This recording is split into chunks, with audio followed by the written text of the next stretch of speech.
যদি আমরা ন্যারেশনকে একটু অন্যভাবে বলি তাকে বলা হয় direct speech and indirect speech. Direct speech আর ইনডাইরেক্ট স্পিচ মানে হলো যখন কারোর মুখ থেকে ডাইরেক্ট যে কথাগুলো বেরোচ্ছে সেগুলোকে আমরা বলি ডাইরেক্ট স্পিচ, ঠিক আছে? আর সেগুলোকে নিজের মতো ঘুরিয়ে বলা সেটা হলো ইনডাইরেক্ট স্পিচ, রাইট?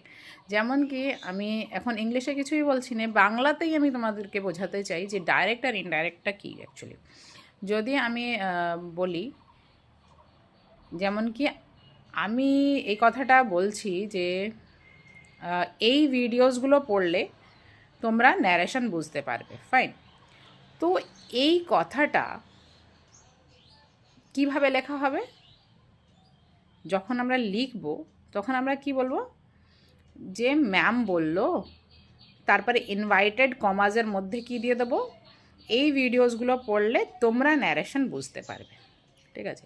এবার এইটা হলো ডাইরেক্ট স্পিচ। এবার এইটাকে যখন আমি ইনডাইরেক্ট স্পিচ এর মধ্যে কনভার্ট করব, তখন কি করা হবে?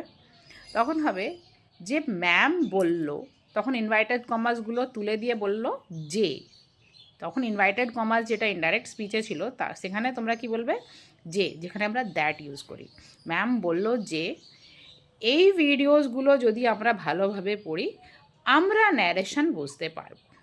আমার কথায় কী ছিল, যে তোমরা ন্যারেশন বুঝতে পারবে। তখন তোমরা নিজের ভাষায় কী বলবে, যে এই ভিডিওসগুলো যদি আমরা ভালোভাবে পড়ি আমরা ন্যারেশন বুঝতে পারবো।